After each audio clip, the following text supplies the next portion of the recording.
Hello good morning. साल का तीसरा दिन है और मैं आपके साथ जुड़ गई हूँ फिर से लीसा गंगवानी। यहाँ पर आपको खबरों के साथ लबरेज करती रहूंगी। लेकिन एक मिनट रुकिएगा, ओ सॉरी, एक मिनट रुकिएगा। समझे कुछ?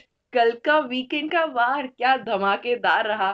जी हाँ, कल के वीकेंड के वार को देखकर ऐसा लगा जैसे पहली बार सलमान खान वीकेंड के वार पर एक्चुअली बिग बॉस 14 में आए हों, क्योंकि हमेशा हम लोग सलमान खान का ये वाला रूप शुरुआत में ही देख लेते हैं। एक महीना गुजरता है और सलमान का ये वाला रूप आ जाता है। लेकिन कल इतने दिनों बाद, 2-3 महीने गुजरने के बाद सलमान का ये रूप निकला है, तो वही देखने में बड़ा मजा आया। लेकिन सही निकला कि नहीं निकला, उसकी करेंगे आज हम स्क्रूटिनी। शुरू करते हैं रुबीना के मैटर से ही, क्योंकि अब यहाँ पे उंगली दिखी गई है तो उंगली से ही शुरू कर देते हैं।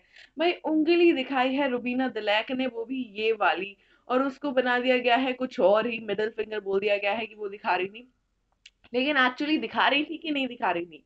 अब देखिए, एक पैटर्न होता है किसी का घर में बिहेव करने का। अगर यहाँ पर अर्शी नल्ला बोलती हैं तो उनकी किसी से भी लड़ाई हो जाए वो उसको नल्ला बोल देती, जैसे विकास गुप्ता को नल्ला बोल रही थी, फिर उनकी राहुल वैद्य से लड़ाई हुई तो उसको भी नल्ला बोल दिया।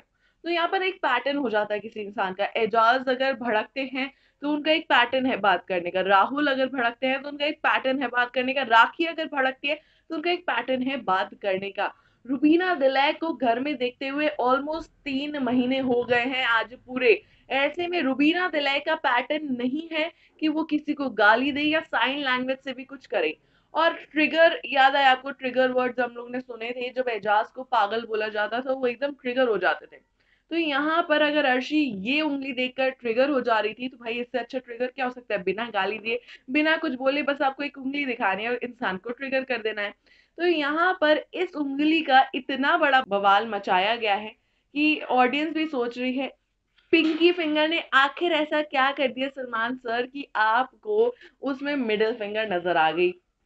देखिए क्या होता है कि अगर यहाँ पे वो उनका मतलब भी था और उन्होंने वो नहीं किया है, यानी कि अगर मान लीजिए कि 1% रुबीना का ये मतलब भी था कि वो मिडिल फिंगर दिखाना चाहती है, पर उन्होंने नहीं दिखाई है, तो ये मुद्दे यूजुअली वीकेंड के वार पर नहीं उठते, क्योंकि कई मौकों पर गालियों के जो है मुद्दे दबा दिए गए हैं। आए भी हैं तो उनसे ये बोला गया है कि आप अच्छी नहीं लग रही हैं ये देते हुए, गाली बोलते हुए, ये करते हुए। रुबीना को जिस तरीके से लताड़ पड़ी है भाई, यहाँ पे हम लोग देखते रह गए कि एक पिंकी फिंगर्स की वजह से इतनी लताड़। वो महिला जो 3 महीने तक एक भी अपशब्द इस्तेमाल नहीं की है, उनको इतनी लताड़ पड़ गई सिर्फ एक पिंकी फिंगर के लिए। और वो अगर सोना चाहती है, सोने के लिए पीसफुली एक स्टैंड ले रही है, तो उसके लिए भी लताड़ पड़ेगी। घर में खाना नहीं बनाना, घर में काम नहीं करना, ये पहली बार नहीं हो रहा है, लेकिन इसके लिए भी लताड़ पड़ेगी। तो यहाँ पर ऐसा लग रहा था जैसे कि सलमान करना ही चाहते थे रुबीना को टारगेट, क्योंकि यहाँ पर अगर रुबीना टारगेट नहीं होती तो सबको ये लग रहा था कि रुबीना बहुत स्ट्रांग जा रही है और वो क्लियर कट रुबीना कहीं ना कहीं नजर आ रही थी। तो क्या ये एंगल भी हो सकता है रुबीना को इस तरह से लताड़ लगाने का? और दूसरा एंगल तो है ही कि भाई उनका, अगर आपको किसी को हिलाना हो, उनको कहना हो या तो तुम बहुत जल्दी जल्दी भागने लगो या उनकी स्पीड एकदम धीमे करनी हो, तो उनको फिर इस तरह से लताड़ लगाई जाए तो वो कहीं ना कहीं थोड़ा सा या तो सहम जाएंगी या और फटेंगी।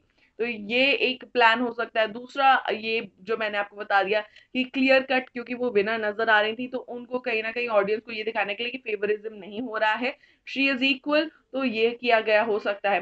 तीसरी चीज ये हो सकती है कि यहाँ पर जो चैलेंजर्स आए हैं वो कहीं ना कहीं पुराने कंटेस्टेंट्स के आगे इन चीजों के मामलों में कमजोर पड़ रहे थे, भले एंटरटेन कर रहे थे। तो चैलेंजर्स को थोड़ा बूस्ट करने के लिए और पुराने कंटेस्टेंट्स की कहीं ना कहीं पोल खोल करने के लिए ये किया गया होगा। अब ये 3 कारण हो सकते हैं रुबीना को इतनी सी बात पर इतनी बड़ी लताड़ लगाने के लिए, क्योंकि हम लोगों ने कई मौकों पर देखा है कि बड़े बड़े मुद्दे उठते ही नहीं है वीकेंड के बारे में, स्पेशली सीजन 14 की ये बातें हो रही हैं। क्योंकि एक टाइम पर तो गौहर भी चाहती थी कि उनको दी गई गालियों का मुद्दा उठे, जो पवित्रा ने दी थी वो नहीं उठा था, लेकिन पिंकी फिंगर का मुद्दा उठ गया है। तो ये चीज जो है थोड़ी सी अटपटी जरूर रही, लेकिन उसके जो बैकग्राउंड कारण ना, बैकड्रॉप कारण है, जो मेकर्स ने बड़े बड़े कारण सोचे हैं, वो कुछ इस प्रकार हो सकते हैं जो मैंने आपको बताया। लेकिन अब आप हमें बताइए कि आपको क्या लगता है ये मुद्दा क्यों उठा होगा, या अगर मेरे कारणों में से कोई एक कारण आपको एप्ट लगता है तो वो लिखकर बताइए ना जल्दी से कि आपको कौन सा कारण लगता है कि एक्चुअली रुबीना के ऊपर मुद्दा उठने की वजह ये हो सकती है। और हमारे साथ जुड़े रहिए, क्योंकि नए साल में नए अंदाज में नया एंटरटेनमेंट हम आपको परोसते रहेंगे।